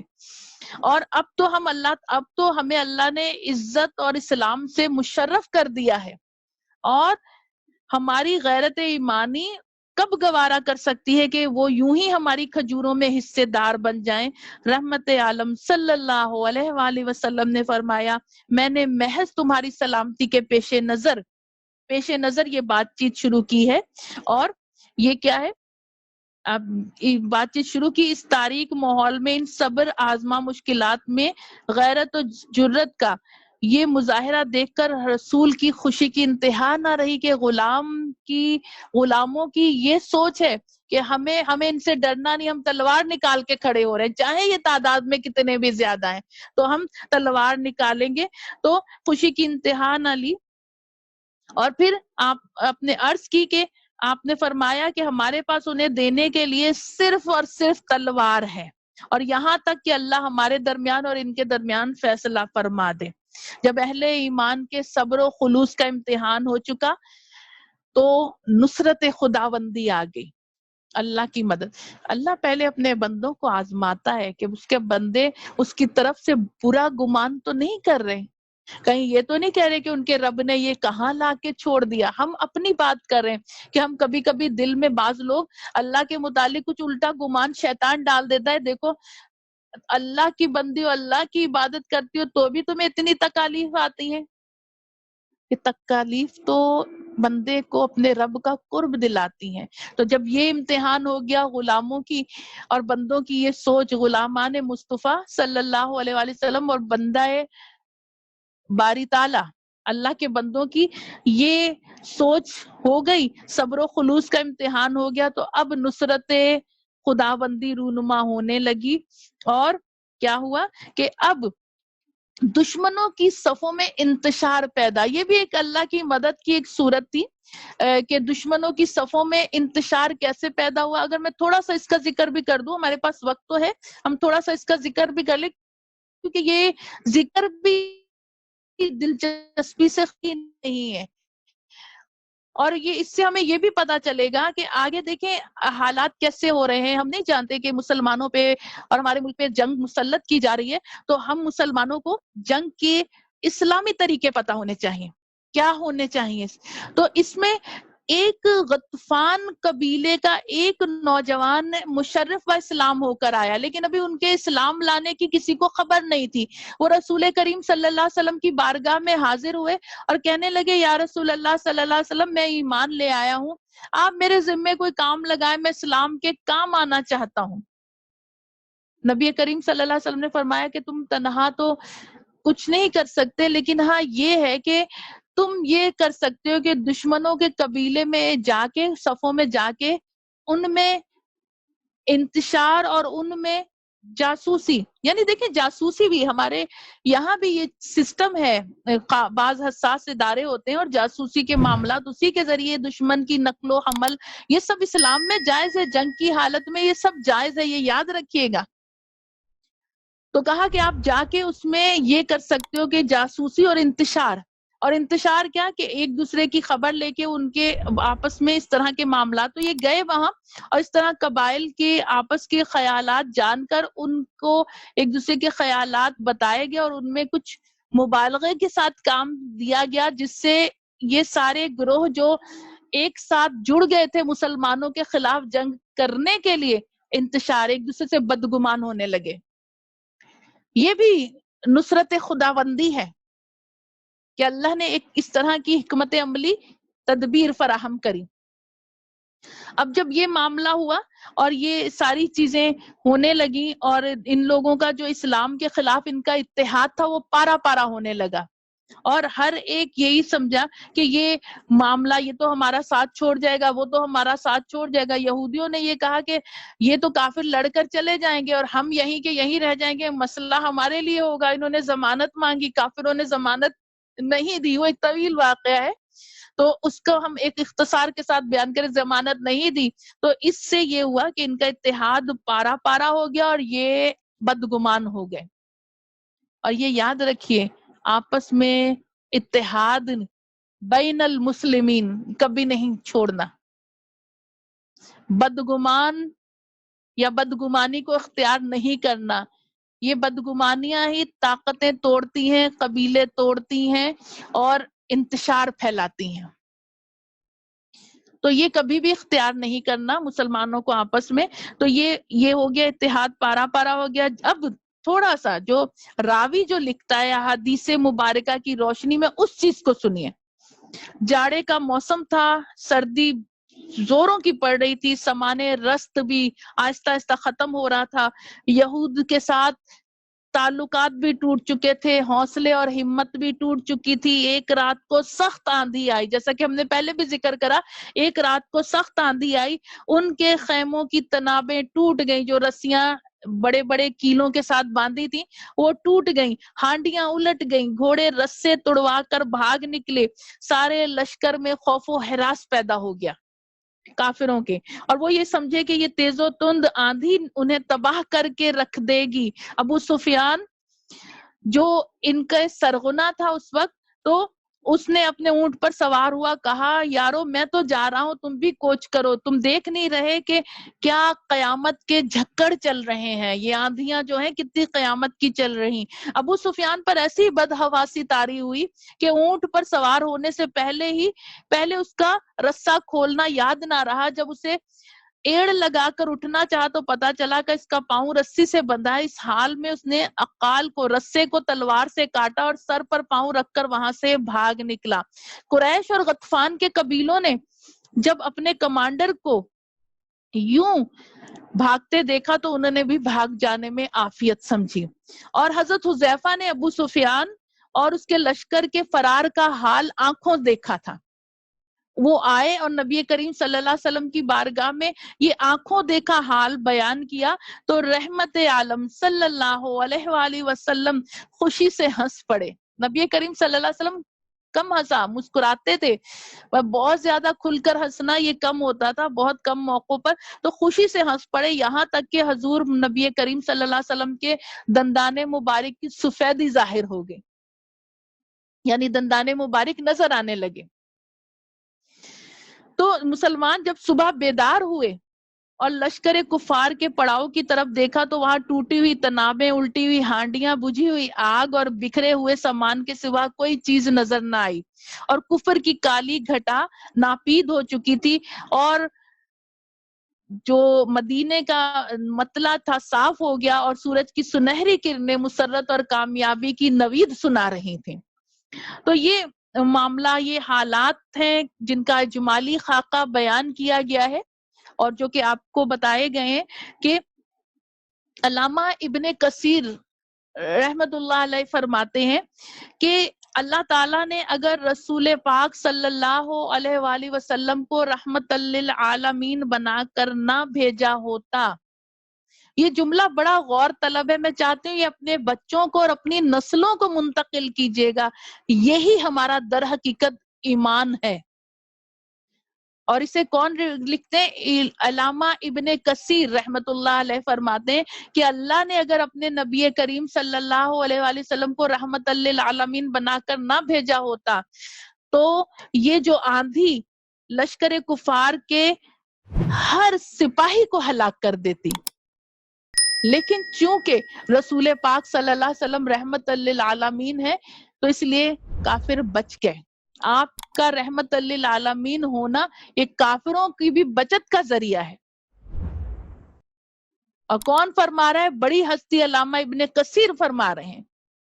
اس وجہ، نہیں تو آندھی ایسی تھی، آپ دیکھیں گھوڑے کے رسے ٹوٹ گئے، تنابیں خیموں کی ٹوٹ گئیں، دیگچے بڑے بڑے دیگیں ہوتی تھی، کھانے، فوجیوں کے کھانے، لشکروں کے، اور کافر تو جیسا کہ نبی پاک صلی اللہ علیہ وسلم فرمایا مومن ایک آنت سے کھاتا ہے، کافر 7 آنتوں سے کھاتا ہے۔ کافروں کا کھانا تو مسلمانوں سے، مسلمان کو اللہ ایسی برکت دے دیتا ہے تھوڑے کھانے میں پیٹ بھر جاتا ہے۔ تو آپ دیکھیں کتنی بڑی بڑی دیگیں تھیں جو الٹ گئی تھیں، کیسی آندھی! تو کیا وہ آندھی بندوں کو اٹھا کر پٹک نہیں سکتی تھی؟ لیکن یہ سرکار دو عالم صلی اللہ علیہ وسلم کا رحمت للعالمین ہونا تھا کہ جو کافر بچ گئے۔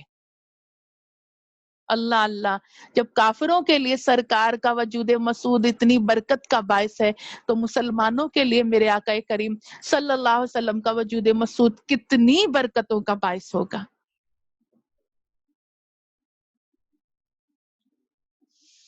بن مانگے دیا اور اتنا دیا، دامن میں میرے سمایا ہی نہیں۔ اللہ اکبر۔ تو یہ ان کو نبی پاک صلی اللہ علیہ وسلم کے طفیل عذاب الہی سے کافروں کو پناہ ملی تھی۔ بہرحال یہ معاملہ ہو گیا. یہ اس کا ذکر اللہ تعالیٰ نے قرآن میں فرمایا کہ جب حملہ آور آ گئے تھے اکٹھا ہو کر لشکر کفار، تو ہم نے بھیج دی ان پر آندھی، ایسی فوجیں جنہیں تم نہیں دیکھ سکتے تھے، اور اللہ جو کچھ تم کر رہے تھے دیکھ رہا ہے. اور جب انہوں نے حلہ بول دیا تم پر اوپر کی جانب، دو طرف سے حلہ بولا، ایک گروہ کو اوپر سے بھیجا کہ اوپر سے جا کے مسلمانوں پر حملہ کرو، اور اللہ فرماتا ہے تمہارے نیچے کی طرف سے بھی.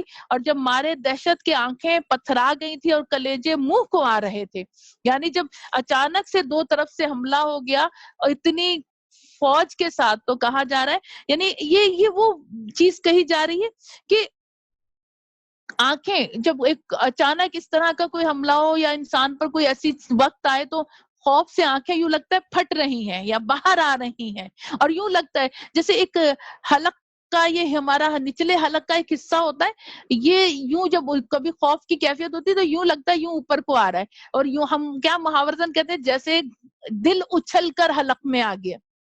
تو یہ اس چیز کا ذکر یہاں کیا گیا. بلغت القلوب حناجرہ یعنی کہ کلیجے منہ کو آئے ہیں. اور کیا کہا جا رہا ہے کہ اللہ تعالیٰ نے اس موقع پر خوب آزمایا، اور پھر منافقوں کو بھی واضح کر دیا گیا کہ منافق کون تھے. تو اللہ فرما رہا ہے ایسے وقت پر ہم نے تم پر اپنی مدد بھیجی. اور اس موقع پر منافق جو تھے، عبداللہ بن ابی، وہ یہ کہنے لگا کہ تم کہاں، تو جب گودال سے توڑے تو روم، فارس، شام، ان بڑے بڑے قوموں کی سلطنت کی فتح کی خوشخبریاں، کہاں یہ کہ اتنے کافر آ گئے، اب کہاں گئی وہ فتوحات، اب کہاں گیا معاملہ. تو یہ اور زیادہ سادہ لوگوں میں بدزنی پھیلانے کی کوشش کر رہا تھا. اور پھر اس موقع پر انہوں نے یہ بھی کرا، منافقین کی جو ایک سازش تھی، کہا یا رسول اللہ صلی اللہ علیہ وسلم، ہمیں تو حضور سے اجازت لے رہے ہیں، لیکن آپ نے خاموشی اختیار فرمائی. آپ جانتے تھے کہ یہ کیا کرنا چاہ رہے ہیں، لیکن خاموشی اظہار کیوں فرمائی؟ کیونکہ ابھی حکم نہیں تھا. آپ نے خاموشی، آپ ان کی کیفیت کو جانتے. کہا یا رسول اللہ صلی اللہ علیہ وسلم، ہمیں تو مدینے جانے دیں، ہمارے گھر کھلے پڑے ہیں، ہمارے بیوی بچے ہمارے گھروں میں ہیں، ہم وہاں نہیں گئے تو ایسا نہ ہو کہ ہمارے گھروں میں حملہ ہو جائے یا کچھ ایسا معاملہ ہو جائے. اللہ فرما رہے ہیں ابھی تو تم نے خندقیں کھود لی ہیں، اگر اللہ یہ کرتا کہ سارے کافر تمہارے گھروں میں چلے جاتے، پھر کیسے روکتے؟ مدینے کے اندر گھس جاتے تو کیسے روکتے؟ تو یہ صرف بہانے بنا رہے ہیں محبوب آپ سے، در حقیقت ان کی نیتوں میں ہی اخلاص نہیں ہے، یہ جنگ سے دامن چھڑانا چاہتے ہیں. تو یہ چیزیں تھی ان کی. آپ سوچیں کہ مسلمانوں کو کتنا اس میں ایک مشقت کا وقت تھا، کافروں کا ہٹ جانا اور مشقت، خندق کھودنے کی، جاڑے کے دن، یہ سارے معاملات. بہرحال اس کے بعد ایک اور اہم چیز ہے جس کا ذکر کرنا بڑا ضروری ہے، اور یہ واقعی جس طرح وہی بات کہ یہ آپ کو اسی لیے بتانا ضروری ہے کہ جس طرح پاکستان پر، ہمارے ملک پر یا مسلمانوں پر آج جنگ مسلط کی جا رہی ہے، تو یہ جو معاملات ہیں، ہمیں ہر انسان کو، چاہے مرد ہو یا عورت ہو یا بچہ ہو، ملک کا سپاہی ہونا ہے. ملک کا نہیں بلکہ اسلام کا سپاہی ہونا چاہیے. ملک کا تو وطن سے محبت، یہ تو سرکار صلی اللہ علیہ وسلم کی سنت ہے، ہم اپنے وطن سے محبت کرتے ہیں، یہ میرے نبی پاک صلی اللہ علیہ وسلم کی سنت ہے. لیکن آج ہم میں سے بچے کو، بڑے کو، عورت ہو یا مرد، ہر ایک کو ملک اور اسلام کا سپاہی بننے کی ضرورت ہے.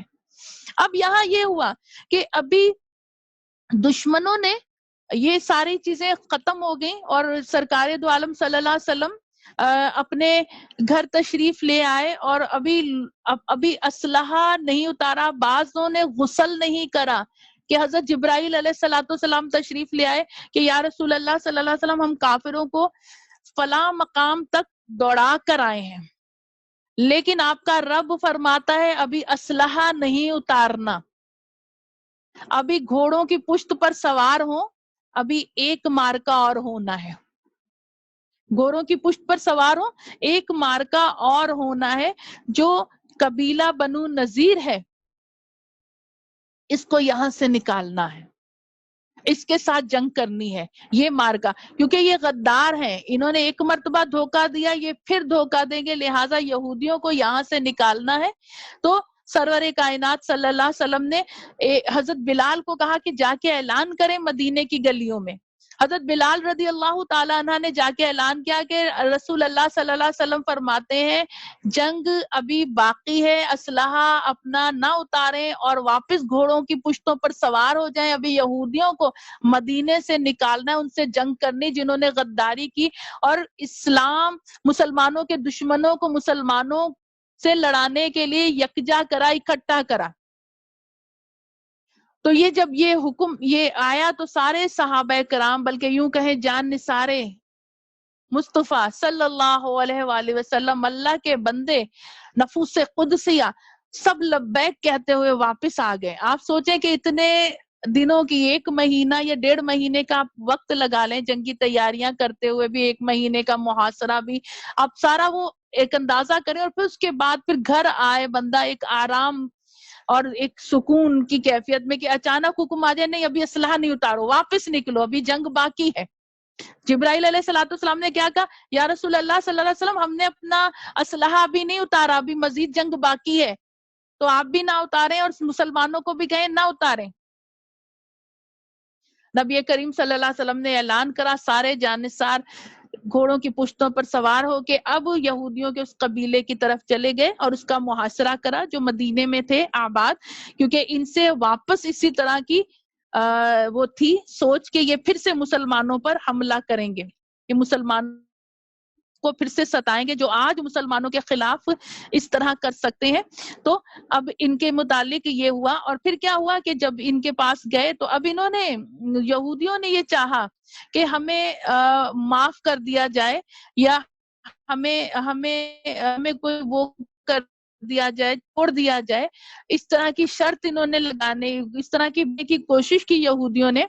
لیکن اللہ تعالیٰ کا حکم یہی تھا، اللہ تعالیٰ کا کیا حکم تھا کہ نہیں، ان یہودیوں کو، ان کی عورتوں اور بچوں کو، یاد رکھیے کہ اسلام میں جو ہے جنگ کا جو ایک اصول مسلمان مجاہدین کو بتایا جا رہا ہے وہ یہ ہے کہ آپ کسی جگہ پہ فاتح ہو کر کسی ملک میں داخل ہوتے ہیں، کسی ریاست میں داخل ہوتے ہیں فاتح قوم کی طرح، مسلمانوں کے لیے حکم کیا ہے؟ نہ کھیت کھلیان اجاڑنے ہیں، نہ آگ لگانی ہے، نہ ان کے عورتوں کو کی بے حرمتی کرنی، نہ بچوں کا قتل کرنا ہے، نہ عورتوں کا قتل کرنا ہے، نہ بوڑھوں کا قتل کرنا ہے، نہ بیماروں کا قتل کرنا ہے، ایسا نہیں کرنا۔ حتیٰ کہ کافروں کے جانور کو بھی نہیں مارنا، اسلام تو اس چیز کا درس دیتا ہے، کافر تو کافر، کافر کے جانور کو بھی نہ مارو۔ اب یہودیوں نے بہت کہا کہ آپ ہمیں جانے دیں، آپ ہمیں چھوڑ دیں اور ہم چلے جائیں اپنے لوگوں کو لے کر، لیکن حضور سرور کائنات صلی اللہ علیہ وسلم نے ایک صحابی تھے جو یہاں سے مسلمان ہوئے تھے، پہلے وہ یہودیت میں تھے، پھر حالت ایمان میں آئے، آپ نے کہا کہ تمہارا فیصلہ جو ہے یہ صحابی جو فیصلہ کریں گے وہی فیصلہ ہوگا، کیونکہ حکم ربی اس طرح تھا۔ اب انہوں نے کہا کہ آپ تو ہمارے قبیلے کے ہمارے حق میں فیصلہ کریں، لیکن ان صحابی نے یہ فرمایا کہ دیکھو میں فیصلہ یہ، پہلے تو کہا یا رسول اللہ آپ کی موجودگی میں فیصلہ کیسے کروں؟ کہا نہیں، اللہ کا حکم یہ آیا کہ فیصلہ آپ کریں گے، آپ کا قبیلہ ہے، یہ لوگ آپ کے قبیلے سے تعلق رکھتے ہیں۔ تو ان صحابی نے کہا یا رسول اللہ صلی اللہ علیہ وسلم پھر یہ فیصلہ ہے کہ ان کے مردوں کو تو قتل کر دیا جائے، ان کی عورتوں اور بچوں کو امان دے دی جائے، ان کو پہلے سیف اور سیکیور کر دیا جائے اور اس کے بعد مردوں کو، کیونکہ شر پسند ہے، ان کو قتل۔ حضور پاک صلی اللہ علیہ وسلم نے کہا کہ ماشاءاللہ اللہ کا وہی فیصلہ ہے جو آپ نے کرا ہے، یہی فیصلہ اللہ کی طرف سے آیا ہے۔ پھر ایسا ہی ہوا، یعنی فتنے کا قلقمہ ہو گیا۔ اس سے کیا پتا چلا؟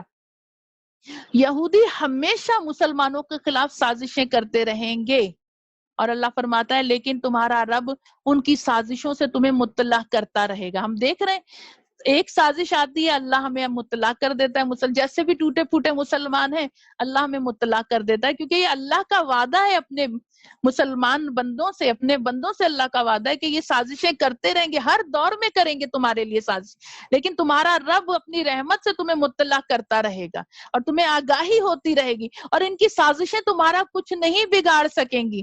اور اگر تم اللہ، اور دیکھیں پیچھے یہ آیا نا کہ جب یہ صحابہ کرام نے جب یہ کہا کہ ہم اللہ کے دین کے لیے لڑیں گے، ہم اس وقت تک تلوار سے لڑیں گے جب تک دین الہی رہ جائے، دین الہی رہ جائے، اس وقت تک لڑیں گے، مر جائیں گے یا مار دیں گے۔ تو یہ تا قیامت تک اللہ کا وعدہ ہے کہ مسلمانوں تم اللہ کے لیے لڑو، اور جب تم اللہ کی رضا کے لیے لڑنے نکلو گے تو اللہ تعالیٰ اپنی غیبی مدد تمہارے لیے بھیجے گا۔ یہ قیامت تک کا وعدہ ہے اللہ کا۔ علماء کرام فرماتے ہیں یہ جو وعدہ یہاں آیا یہ تا قیامت تک اللہ کا وعدہ اپنے بندوں سے، مسلمانوں سے ہے۔ تم لڑنے کا ارادہ تو کرو، تمہارا رب غیبی لشکر بھیجے گا، تمہاری مدد ہوگی، فتح و نصرت حاصل ہوگی۔ تو حقیقتاً یہ ہے، میں اکثر اپنے بیانات میں یہ ذکر کرتی ہوں، ہمارے سامنے 65 کی جنگ، آپ اٹھا کر دیکھ لیں، تاریخ اٹھا کے دیکھ لیں، پڑھا کریں، 65 کی جنگ، ایمان، اللہ تعالیٰ کی مدد۔ دیکھیں دشمن ممالک ہم سے کئی گنا زیادہ طاقتور ہیں، لیکن جب اللہ فرماتا ہے نا قرآن کریم میں، تم جو ہو تم لڑتے ہو اپنے رب کے لیے، دین اسلام کی سربلندی کے لیے، وہ کافر لڑتے ہیں جبت کے لیے، طاغوتی طاقتوں یعنی شیطان کے لیے لڑتے ہیں، تمہارے پیچھے مقصد ہے، ان کے پیچھے مقصد نہیں ہے۔ تو یہ جب تک اللہ کے لیے اور اللہ کے دین کی سربلندی کے لیے مسلمان لڑتے رہیں گے، اور انشاءاللہ تا قیامت تک دین کی سربلندی اور اللہ کے نام کی بلندی کے لیے لڑتے رہیں گے، تو کبھی بھی کوئی دشمن کتنی بڑی طاقت ہو، سپر پاور ہو، نیست و نابود ہو جائے گی۔ آج میں اپنی بہنوں سے، اپنی دوستوں سے مؤدبانہ یہ گزارش کرتی ہوں کہ یہ جو آج کا لیکچر ہے اور اکثر ہم لوگ دیتے رہتے ہیں، خدا را اپنے بچوں کو ضرور سنائیں، اپنے بچوں کے دلوں میں اسلام کی محبت، رب کی محبت، رسول کی محبت، دعا کیا کریں یا اللہ ہمارے بچوں کے دلوں میں، ہمارے دلوں میں نبی پاک صلی اللہ علیہ وسلم کی ایسی محبت ڈال دے میرے مالک کہ پھر کوئی مشکل ہی نہ رہے۔ اور سب سے اول، کیونکہ رسول کریم صلی اللہ علیہ وسلم کی محبت جو ہے ایمان کا حصہ ہے، یہ ایمان کامل ہی نہیں ہو سکتا۔ اچھا دوسری بات یہاں ایک آیت رہ گئی اس سورہ احزاب میں، سارے جنگ کا، غزوہ احزاب کا ذکر کرنے کے بعد، یہ بڑی ایک اہم ہے، اس کو ضرور مطلب آپ اپنے ذہن نشین کر لیں، ذہن میں رکھ لیں کہ اللہ تعالیٰ اس کے بعد جیسے غزوہ احزاب کے معاملات کا ذکر اس میں ختم ہوتا ہے سورہ احزاب میں، اگلی آیت آ جاتی ہے، یہ رسول کی زندگی میں تمہارے لیے بہترین اسوہ حسنہ ہے۔ فوراً یہ آیت دیکھ لیجیے، آپ فوراً یہ آیت آ جاتی ہے۔ کیوں آتی ہے؟ یعنی غزوہ خندق میں تم دیکھ رہے ہو، اگر تم خندق کھود رہے ہو تو میرا رسول، میرا نبی بھی بڑھ بڑھ کے خندق کھود رہا ہے۔ رسول کریم صلی اللہ علیہ وسلم خندق کھود رہے تھے، مٹی بھر بھر کے باہر پھینک رہے تھے، صحابہ کرام کے ساتھ ساتھ کام کر رہے تھے۔ لیڈر وہ ہوتا ہے جو اپنے ماتحتوں کے ساتھ مل کر ساتھ، تو ان میں حوصلہ بڑھتا ہے، ہمت بڑھتی۔ تو کہا دیکھو رسول کی زندگی میں تمہارے لیے اسوہ حسنہ، بہترین اسوہ حسنہ ہے، کہ جہاں ان کے جاننثار خندق کھود رہے، وہ کہہ رہے ہیں کہ آپ تشریف رکھیے، ہم کافی ہیں، ہم کھودیں گے۔ سرکار دو عالم صلی اللہ علیہ وسلم کہہ رہے ہیں نہیں، میں بھی یہ کام کروں گا۔ خندق کھود رہے ہیں، گدالیں مار رہے ہیں، مٹی بھر بھر کے اپنے مبارک ہاتھوں سے باہر پھینک رہے ہیں، حتیٰ کہ کہتے ہیں صحابہ کرام فرماتے ہیں کہ مبارک شکم اور جو منہ مبارک یعنی بال مبارک جو ہے اور ہاتھوں پہ جو ہے، سب اسکن کا کلر نہیں نظر آ رہا، غبار نظر آ رہا ہے میرے آقا کریم صلی اللہ علیہ وسلم پر. اور یہ غبار تو وہ ہے کہ جیسے اس میں دیکھیں عشق رسول اور ادب رسول کو ملحوظ خاطر ہمیشہ رکھیے. یہ غبار جو مٹی کے ذرے ہیں یہ کیا کر رہے ہیں، یہ کیوں، یہ بڑھ بڑھ کے میرے آقا کریم صلی اللہ علیہ وسلم کے جسم اقدس اور بال مبارک کے بوسے لیتے ہیں. کتنے وہ خوش نصیب ہوں گے وہ مٹی کے ذرے جو رسول کریم صلی اللہ علیہ وسلم کے جسم اطہر، بال مبارک، شکم مبارک، دستے مبارک کو لگے ہوں گے، کتنے وہ بابرکت ہوں گے.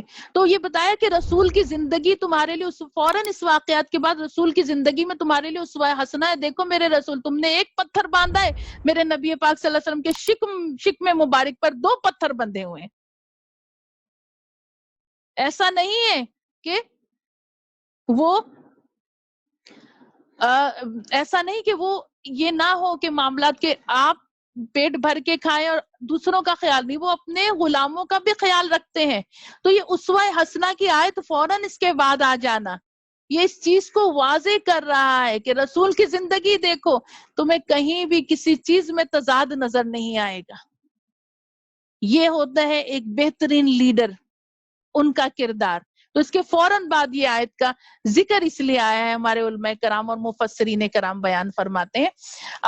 یہاں تک ہمارا جو تھا غزوہ خندق کا جو ایک واقعات، کچھ پہلو، میں یہ نہیں کہوں گی کہ ہم نے مکمل پہلو بیان کرنے، یہ تو کسی میں طاقت ہی نہیں ہے ان واقعات کو سپرد قلم کر سکے یا ان واقعات کو زبان کے ذریعے بیان کر سکے. وہ تو بڑے عظیم ہستیاں ہیں، لیکن کوشش کی کہ اس کے کچھ پہلو کو آپ پر اجاگر کر سکوں، اور میرا رب مجھے اس میں استقامت نصیب فرمائے